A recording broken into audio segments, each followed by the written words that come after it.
அதனால என்ன பாட்டி, அம்மாடி நான் என்ன காட்டுலயா இருக்கேன்? எங்க அப்பா வீட்டுல தானே இருக்கேன்.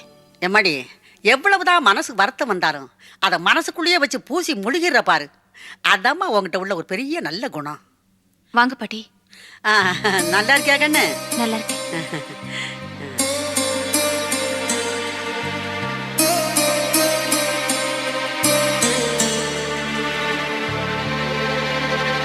லீலா, பெரிய மனுஷி வந்து உட்கார்ந்துருக்கேன், ஏதாவது குடிக்கிறதுக்கு கூட இதெல்லாம் நீயே கொடுக்கணும், நானே கேட்டு வாங்குறதா?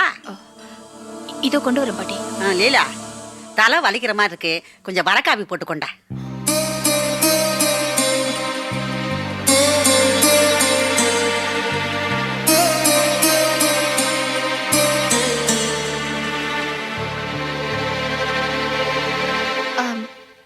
என்ன பாட்டி திடீர்னு வந்திருக்கீங்க? சரோ, ஒரு முக்கியமான விஷயம் பேசணும். அதனால தான் நானும் செல்வமும் புறப்பட்டு வந்தோம். என்ன விஷயம்? சரோ, நீ வயசுல சின்ன பொண்ணா இருந்தாலும் விவரமான பொண்ணு, விஷயம் தெரிஞ்சவ. ஒரு விஷயத்தை நீ நல்லா யோசிச்சு பார்க்கணும். எதை பத்தி பேசுறீங்க பாட்டி? சரோ, உனக்கு தெரியாத விஷயம் இல்ல.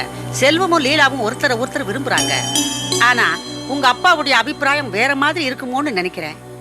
2 பேருக்கும் கல்யாணத்தை பண்ணி வைக்கிறதாமா நம்ம எல்லாருக்கும் நல்லது. என்னம்மா அப்படி பாக்குற? அது அவ்வளவு சுலபமா பேசி முடிக்கிற விஷயம் இல்ல பாட்டி. அது மட்டும் இல்ல, அதுக்கான சந்தர்ப்பமும் மனநிலையும் இங்க இப்ப யாருக்கும் இல்ல. என்னம்மா அப்படி பேசுற? ஒரு நல்ல காரியத்தை நடத்தி வைக்கிறதுக்கு எல்லா சந்தர்ப்பமுமே நல்ல சந்தர்ப்பம் தான். என்னம்மா அப்படி புரியாம பேசுற? புரியாம பேசல பாட்டி, புரிஞ்சுக்கிட்டு தான் பேசுறேன். என்னால ஒருத்தரோட ஆசையை மட்டும் மனசுல வச்சுக்கிட்டு பேச முடியாது. இது ஒரு குடும்பம் பாட்டி. குடும்பத்துல இருக்கிற ஒருத்தரோட மனசை புண்படுத்திட்டு நம்ம ஒரு காரியம் பண்ண முடியாது. குடும்பத்துக்கு எது நல்லதோ அதுதான் செய்ய முடியும். என்னம்மா அது பட்டும் படாம பேசுற? இது உன் தங்கச்சியுடைய எதிர்காலம்மா, அது முக்கியம் இல்லையா? செல்வத்துடைய எதிர்காலம், அது முக்கியம் இல்லையா? எல்லாம் ஒண்ணு சேர்ந்து வாழ்றதாமா ஒரு குடும்பம். அது மட்டும் என்ன தனியா மரத்துல காய்ச்சா தொங்குது? எதையோ மனசுல வச்சுக்கிட்டு யாரோ மாதிரி பேசுறியம்மா. இது உன் குணம் இல்லையே. ஏன், என்ன ஆச்சு உனக்கு? அதான் சொன்னேனே பாட்டி, என் குணம், என் விருப்பம் அதெல்லாம் இப்ப பிரச்சனை இல்ல. பின்ன என்ன தாண்டியம்மா பிரச்சனை? சொல்லு, நானும் தெரிஞ்சுக்கிறேன்.